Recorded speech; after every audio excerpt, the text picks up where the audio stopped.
Parade हो रही थी इस्लामाबाद में, परेड ग्राउंड में। तो वहाँ पर सऊदी अरेबिया और टर्की के जो फॉरेन मिनिस्टर्स थे वो परेड देखे बगैर इस्लामाबाद से चले गए। OIC is a failed institution, is a fair organization.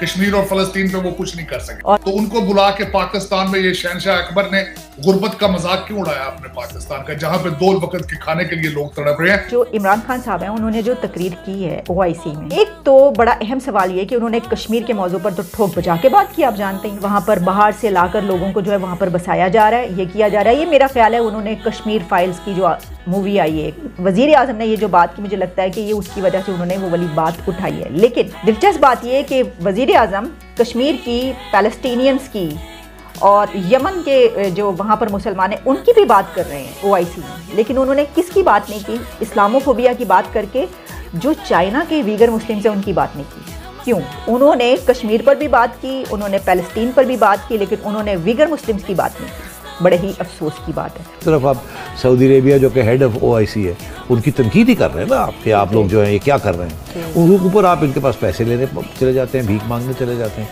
ये जो OIC का जो इजलास हुआ फॉरेन मिनिस्टर्स का, ये तो इस्लामाबाद में हो रहा था। और एक दूसरी दिलचस्प चीज भारत के अंदर हो रही थी, और वो ये थी कि 30 CEOs अरब ममालिक इंडिया के अंदर, इंडिया के कश्मीर के अंदर एक दौरा इजलास हो रहा है, और उसका एक की प्लेयर जो है UAE, वो कश्मीर बताएं शहनशाह अकबर के गुर्बत का मजाक उड़ाने की क्या जरूरत थी। एक गरीब मुल्क जहाँ पे इस वक्त 2 वक्त का खाना लग्जरी। साइड में एक रेड बटन है, आगे बोलो। तो चलिए शुरू करते हैं। अभी मजा आएगा ना भिड़ो। जैसे कश्मीर के बारे में आज बड़े ही 2 टोक अल्फाज में बहुत सारी गुफ्तगू हुई, तो वो उसका प्रेशर यकीनन इंडिया पे पड़ेगा। वो प्रेशर इम्प्लीमेंटिंग पार्ट उसका नहीं है, लेकिन मॉरल प्रेशर एक पड़ेगा। इम्प्लीमेंटेशन के लिए वजीर खारजा के जहन में जरूर कोई बात होगी, और मैं कोई भी शख्स वो यही तजवीज़ देगा कि अक़वाम मुत्तहिदा के चार्टर ये इजाज़त देता है कि रीजनल ऑर्गेनाइजेशन वो अपनी फौज भी कर सकते हैं। मुझे तो एक वक्त में बड़ी खुशी हुई कि जब ट्रंप ने ये कहा कि ये इस्लामिक फोर्स होनी चाहिए और वो नेटो की तौर पर उसको तर्ज पर काम करना चाहिए, तो मैंने कहा ये अच्छा मौका है कि हमारे पास भी एक इम्प्लीमेंटिंग टूल आ गया। लेकिन वो मोहतरम ट्रंप साहब जो है वो हमारे 54 इस्लामिक ममालिक के सरबराहान की सरबराही करके वापस चले गए, और हमारे सरबराहान ने उस चीज को भी इतनी फोकियत नहीं दी कि वो OIC उसको एक ही मकसद के लिए इस्तेमाल किया, यमन के लिए। इतना अच्छा मौका हाथ से गया, चलो वही हाथ से खाना बना। लेकिन ये है कि अगर ऐसा हो जाए जिस तरह वजीर खारजा फरमा रहे हैं, तो यकीनन फिर हम इसको इम्प्लीमेंटेशन की तरफ उससे अगर ये 57 ममालिक एक साथ रेजोल्यूशन मूव करें तो जनरल असेंबली को ऑटोमेटिकली सिक्योरिटी काउंसिल को रेफर करना पड़ेगा, और चैप्टर 7 जब तक कि उसको वीटो ना हो जाए, चैप्टर 7 के जरिए आप प्रेशराइज कर सकते हैं। कुछ और नहीं तो सैंक्शन लगा दें 57 कंट्रीज की हम तजारत नहीं करते। के अंदर अभी OIC की मीट खत्म हुई है। फॉरेन मिनिस्टर सारे मुस्लिम कंट्रीज के वहां पर इकट्ठा हुए, और ऑर्गेनाइजेशन ऑफ इस्लामिक कंट्रीज, इनका एक बहुत बड़ा इजलास पाकिस्तान ने भी करवाया। इमरान खान ने इसके अंदर कश्मीर का मुद्दा जोर शोर से उठाने का प्रयास किया। वहीं उन्होंने ये भी कह दिया कि इस्लामिक जो ऑर्गेनाइजेशन है ये नाकामयाब ऑर्गेनाइजेशन है, क्योंकि ना ये फिलिस्तीन में कुछ कर पाए, ना ये कश्मीर में कुछ कर पा रहे हैं। तू बोलते जा, करेक्ट बोल रहे। लेकिन भाई ये ठीक बोल रहा है। लेकिन उन्होंने उग्र मुसलमानों का नाम लेने से इनकार कर दिया, बिल्कुल कन्नी काट गए, क्योंकि यहाँ पर गेस्ट के तौर पर चाइना के फॉरेन मिनिस्टर भी मौजूद थे। डर गया। आपके गले की आवाज जब निकलती है ना, तो उसमें बुज़दिली की बू आती।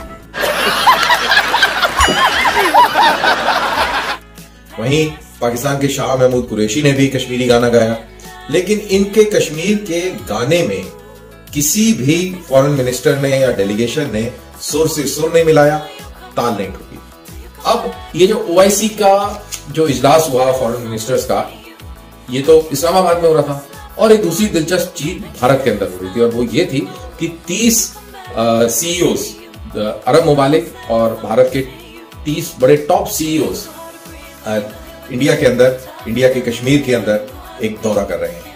4 दिन का ये दौरा है, और इसके अंदर एक UAE के बहुत बड़े बिजनेस पर्सन है अब्दुल्ला अल शिवानी 27 कंपनियों के मालिक हैं और ये भी इसमें दौरा कर रहे हैं। इसमें सऊदी अरेबिया से भी सीईओ शिरकत में है। तो एक तरफ आप देख रहे हैं इस्लामाबाद में कश्मीर कश्मीर बोला जा रहा है, गाना गाया जा रहा है और उसको कोई सुन नहीं रहा है और पैसा बर्बाद, गजब बेइज्जती है। और इस तरफ इतने सारे अरब देशों के ये सीईओ भारत के कश्मीर का दौरा कर रहे हैं। क्यों कर रहे हैं? क्योंकि वो यहां पर इन्वेस्टमेंट करना चाहते हैं।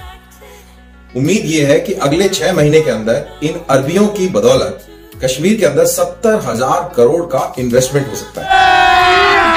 अभी मजा आएगा ना भिड़ो। डेवलपमेंट है और वो ये है कि चाइना ने बेसिकली पाकिस्तान के साथ जैसे कहते हैं ना हाथ कर दिया। एक तो पाकिस्तान ने जारी बात है चाइना को प्लेटफॉर्म दिया और चाइना को प्लेटफॉर्म देने का मकसद ये था कि एक तो दुनिया को बताया जा सके कि चाइना पाकिस्तान के ताल्लुकात बहुत अच्छे और प्लेटफॉर्म दिया ओआईसी के सामने। इसमें आपको पता है कि अरबी भी नाराज हो और आपको पता है कि सऊदी फॉरेन मिनिस्टर और कुछ और फॉरेन मिनिस्टर जो थे वो चले गए और वो परेड भी देख के नहीं गए। खैर नहीं हो, ये भी एक स्टोरी है कि उन्होंने परेड क्यों नहीं देखी।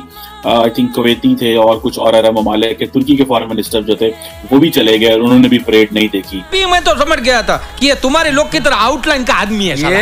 आप लोग आउटलाइन क्या तेरी बात नहीं कर रहा हूँ भाई, मैं उसकी बात कर रहा हूँ, बैटरी भाई।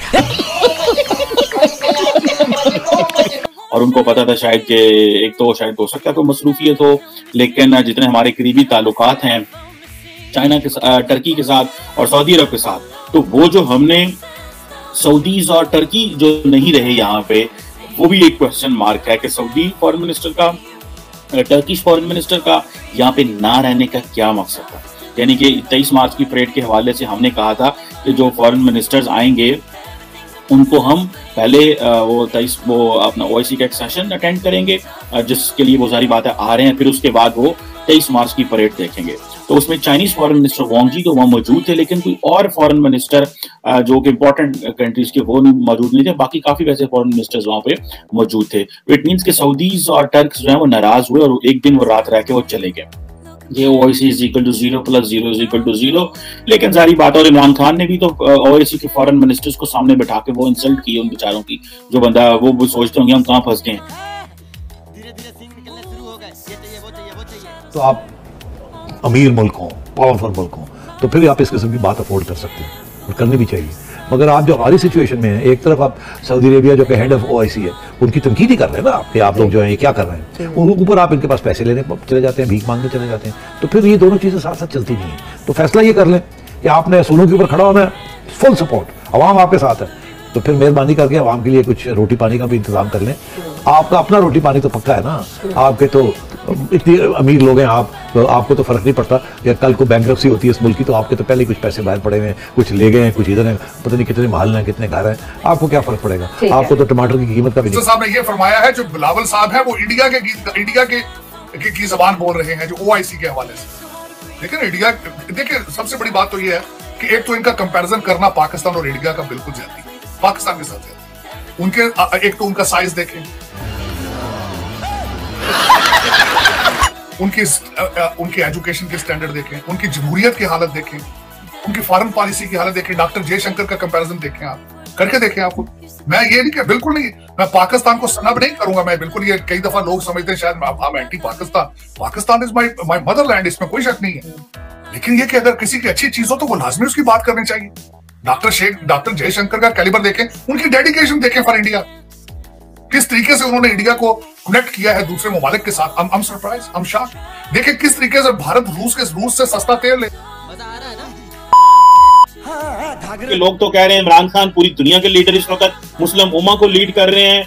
उधर इमरान खान के खिलाफ जो है वो नो कॉन्फिडेंस मोशन आ गया है, ऑपोजिशन जमातें इमरान खान को फारिग करने को तैयार बैठी हैं। और आज वो जो 57 ममालिक के फॉरेन मिनिस्टर्स बैठे हुए थे, उनको सामने बिठा के इमरान खान ने कहा है कि आप नाकाम हो चुके हैं, आप डिलीवर नहीं कर चुके, मगर अब आप पे मजाक उड़ाता है। लेकिन भाई ये ठीक बोल रहा है। गजब बेइज्जती है। क्या बात कर रहा है यार। और आपको कुछ करना पड़ेगा। तो इमरान खान साहब क्या वाकई लीडर बन चुके हैं? क्या वाकई मुस्लिम उम्मा नाकाम हुई है? अब मेरा ये क्वेश्चन मार्क होगा कि 57 मुल्कों के वुज़रा खारजा वो कितनी तवज्जो दे रहे होंगे इनकी स्पीच को, जब पता हो कि घंटों के हिसाब से ये मेहमान है। फिर आपने खुद इसमें फरमाया कि उन्होंने कहा कि OIC is a fail institution, is a fail organisation. Kashmir और फलस्तीन पे वो कुछ नहीं कर सके।